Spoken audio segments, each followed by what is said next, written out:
आज का बाइबल का वचन यशाया का ग्रंथ अध्याय 49 वचन 8 से 15 और आज का सुसमाचार सन यूहन्ना के अनुसार अध्याय 5 वचन 17 से 30। यशाया का ग्रंथ अध्याय 49 वचन 8 से 15।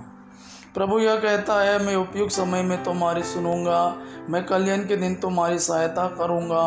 मैंने तुमको सुरक्षित रखा है और अपने विधान की प्रजा नियुक्त किया है। मैं भूमि का उद्धार करूंगा और तुम्हें उजाड़ प्रदेशों में बसाऊंगा। मैं बंदियों से यह कहूँगा, मुक्त हो जाओ और अंधकार में रहने वालों से सामने आओ। वे मार्गों के किनारे चरेंगे और उन्हें उजाड़ स्थानों में चारा मिलेगा। उन्हें फिर कभी ना तो भूख लगेगी और ना प्यास। उन्हें ना तो लू से कष्ट होगा और ना धूप से, क्योंकि जो उन्हें प्यार करता है वो उनका पथ प्रदर्शन करेगा और उन्हें उमड़ते हुए जल स्रोतों तक ले चलेगा। मैं पर्वतों में रास्ता निकालूंगा और मार्गों को समतल बना दूंगा। देखो, कुछ लोग दूर से आ रहे हैं, कुछ उत्तर से, कुछ पश्चिम से और कुछ असुवन देश से। आकाश जयकार करे, पृथ्वी उल्लसित हो और पर्वत आनंद के गीत गाए, क्योंकि प्रभु अपनी प्रजा को सांत्वना देता है और अपने दिनहीन लोगों पर दया करता है।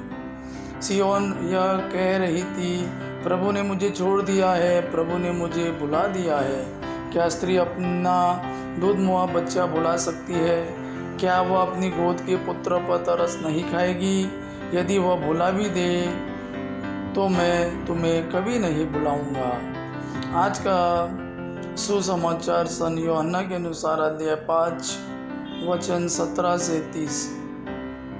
ईसा ने उन्हें यह उत्तर दिया, मेरा पिता अब तक काम कर रहा है और मैं भी काम कर रहा हूँ। अब यहूदियों का उन्हें मार डालने का निश्चय और भी दृढ़ हो गया, क्योंकि वे न केवल विश्राम दिवस का नियम तोड़ते थे, बल्कि ईश्वर को अपना निजी पिता कहकर ईश्वर के बराबर होने का दावा करते थे। ईसा ने उनसे कहा, मैं तुम लोगों से यह कहता हूँ, पुत्र स्वयं अपने से कुछ नहीं कर सकता, वह केवल वही कर सकता है जो पिता को करते देखता है। जो कुछ पिता करता है वह पुत्र भी करता है, क्योंकि पिता पुत्रों को प्यार करता है और वह स्वयं जो कुछ करता है उसे पुत्र को दिखाता है। वह उसे और महान कार्य दिखाएगा, जिन्हें देखकर तुम लोग अचंभे में पड़ जाओगे। जिस तरह पिता मृतकों को उठाता और जिलाता है, उसी तरह पुत्र भी जिसे चाहता उसे जीवन प्रदान करता है। क्योंकि पिता किसी का न्याय नहीं करता, उसने न्याय करने का पूरा अधिकार पुत्र को दे दिया है, जिससे सब लोग जिस प्रकार पिता का आदर करते हैं उसी प्रकार पुत्र का भी आदर करें।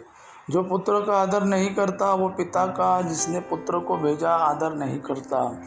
मैं तुम लोगों से यह कहता हूँ, जो मेरी शिक्षा सुनता और जिसने मुझे भेजा उसमें विश्वास करता है उसे अनंत जीवन प्राप्त है, वो दोषी नहीं ठहराया जाएगा।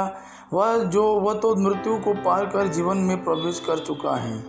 मैं तुम लोगों से यह कहता हूँ, वह समय आ रहा है, आ ही गया है, जब मृत्यु ईश्वर के पुत्र की वाणी सुनेंगे और जो सुनेंगे उन्हें जीवन प्राप्त होगा।